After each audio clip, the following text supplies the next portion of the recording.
I tell entrepreneurs this all the time. Vision attracts resources. Vision attracts money. You're not broke. You lack vision.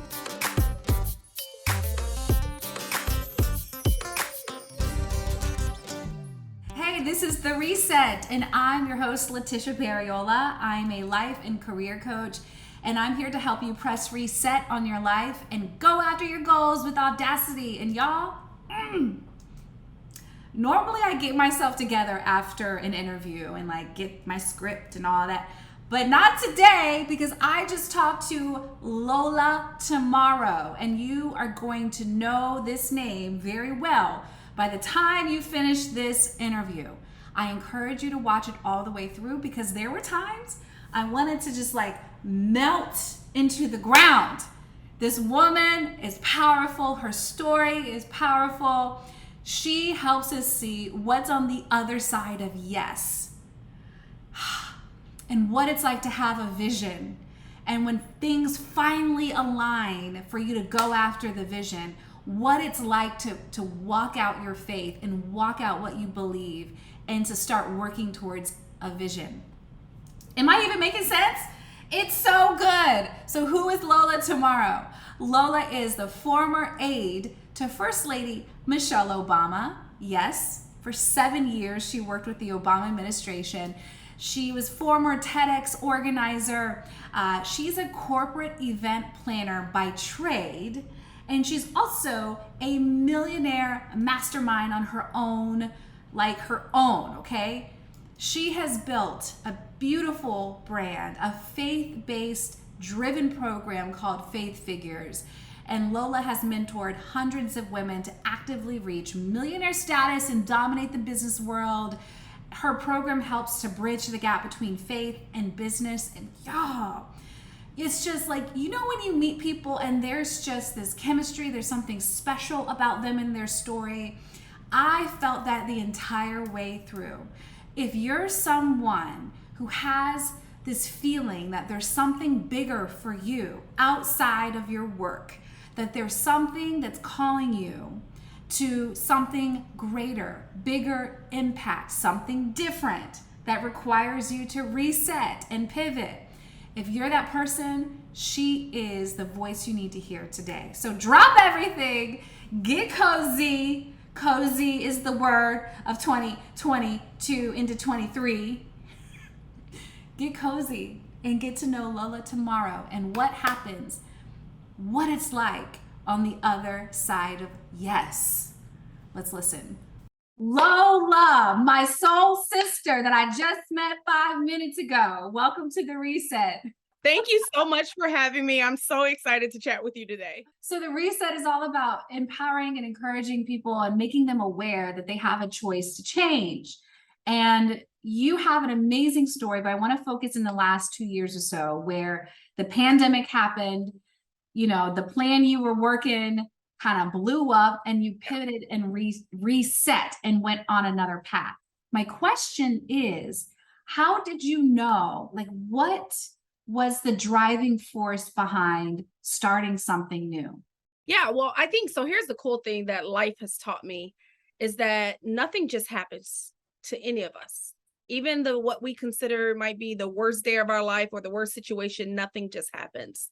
And so the first thing is that I was already positioned in a way to look at every obstacle that I faced as there's something here, right? There's something here. Even the need to pivot at times is because there's also an ultimate destination that I'm supposed to be at. That if you allowed me to keep going this way, I would keep going, but the pivot kind of gets me there. And so for me, when I had to pivot and reset in the beginning of the pandemic, there's nothing like resetting because you're losing money. I mean, within 30 days, the first month of, the whole pandemic I lost over $300,000. I'm a corporate event planner. That's what I do. I plan events, and every corporate contract I had, they were just canceling left and right and left and right. And so as I saw my bank account getting low, there's nothing like being afraid to be homeless or being afraid to not have your basic necessity that bursts levels of innovation, that bursts levels of, you know what, I got to figure out how to do something. And that's kind of how my journey started. How did your faith kind of play a role in you taking a step in a whole new industry and like sort of reinventing yourself with faith figures? Yeah, well, you know, here's the cool thing is that the whole journey of faith, I wish I can sit here and tell you that every day I was like, oh my God, I can do it. I have the faith, I have the strength, you know. But the reality is there's some days where my faith wasn't high. There are some days where I actually felt like, you know what? I think I've been forgotten about. You know what? This is like the end of the world, the end of life for me. But the reason that I felt like I was able to keep bouncing back and stay strong in my faith was because of my environment, my community, those people around me that hold me accountable. People sometimes think accountability is only about holding you accountable in the great, but there are moments where you don't want to do it and you need accountability. And so for me, that accountability kept my faith strong and seeing light at the end of the tunnel. Having, you know, I tell entrepreneurs this all the time. Vision attracts resources. Vision attracts money. You're not broke. You lack vision. And the strength of what I had in that season was I had vision. I might have not had the money. I might not had all the different things I needed, but I saw something. I was able to see something that was beyond where I was. And so that power of vision mixed with faith really made me unstoppable in one of the lowest seasons of my life. Which is incredible because as you were talking, before you got to the vision part of this answer to that question, the question that popped up in my head was, where did you get the vision? Ask her how she got the vision. So when you're at a period of loss, rock bottom, the vision you had has now collapsed. Yeah. And you're in that weird place of what to do next. How did the vision come to you to reset and go this way? What did it look like? How did it come? Yeah, that's a great question. So everyone who's listening to us right now, in the pit of our stomach, we all call it different things. You have something in you that's has been telling you for years, telling you for weeks, telling you for months that there's something greater. You can't fully see it. You don't know how you're going to make it work, but there is something in you that is telling you that what you can't see or what your reality is now will not be your always. There is something in you that's telling you there's going to be a time in a season that you're going to be managing millions of dollars. And you're like, how am I managing millions? And I got $25 right now, right? But it's something in us. And so what I like to call that is that's ultimately vision. For me, it was a God-given vision. And what happens is moments in life, because God knows me. I don't know if he know y'all, but he definitely know me. He know me too, girl. I was making good money. Okay. I was making good money. I was comfortable. If you don't blow up my spot, I'm about to keep doing what I'm doing. If it ain't broke, why fix it? And so what happened was COVID happened, the pandemic happened. And what that did was it activated that vision that had been laying dormant for years. Yes. It's always been there. It's always woke me up at night. It's always made me a little restless because I knew I was supposed to be working with women. I was supposed to be helping them. I would meet people and they would tell me their problems. They would tell me or with their issues and I would have the solution. It would be divine. How do I have a solution to a problem for a business? And I ain't never did it before. I knew that I had the solution. And so when that moment happened, it was activated. Yes. And that is the power about understanding of embracing the good days, the bad days, because it's all working together for a bigger plan. Because what I thought was meant to take me out and my business out was meant to put me on a path where now I'm having $1 million days in business. $1 million in a year was the goal.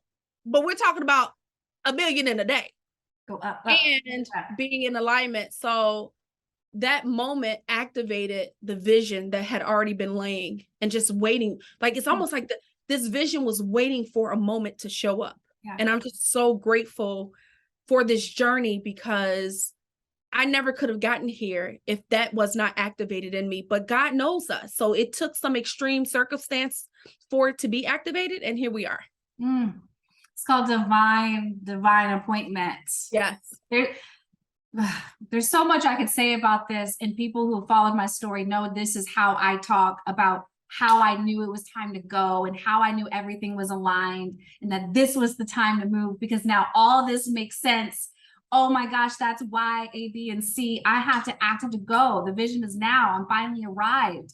Go and trust. I know it looks crazy to y'all, but I see the vision. I've been working on it forever, but I didn't know I was right. So it is called, like, the time has come. The time is now. For such a time as this, you have arrived at the moment. I've been working in you, maturing you, connecting you, building you, breaking you, building you up again, all so you can get to this moment.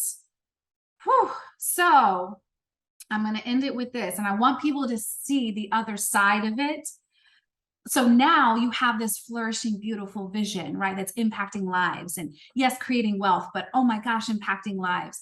And I want people to see that on the other side of that vision, when they have faith in themselves, have faith in God, that there's a greater plan at play. Like, what happens when you decide to fully believe in that?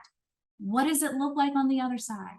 The first thing is that I think the thing that I never really realized was how powerful our yes was. My yes was connected to the yes of millions of people. And I haven't even started to impact the millions. Right now, we're just on thousands. But me saying yes is now putting other people in position to say yes. I'm very transparent with this. 6 years ago, I was bankrupt. I was literally in bankruptcy court. And so now, being someone who's always been a good steward of my finances and a good steward of different things, that journey, what it's now taught me, see, I had to go through that because there were some lessons that I needed to learn about finances. There were some lessons I needed to learn about being a giver. I'm an extreme giver. Back in the day, I'm the person, you come to me and cry, you need your rent paid, I'm writing you a check automatically. But bankruptcy taught me discipline in my giving. It taught me discipline in my finances, so that now on this other side of vision, I can manage and steward the wealth well. Yeah. People think making $1 million, making millions is easy.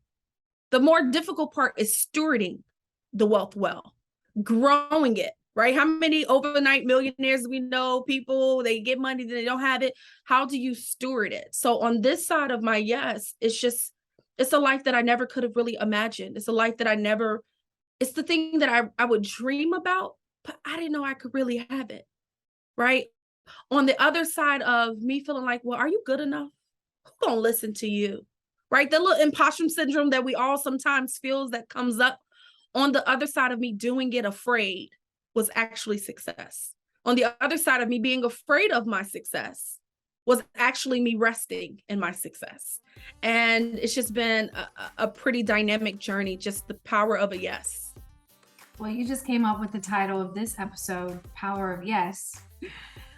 Lola Tomorrow, thank you so much for your time and for blessing us here on The Reset. Of course. Thank you for having me.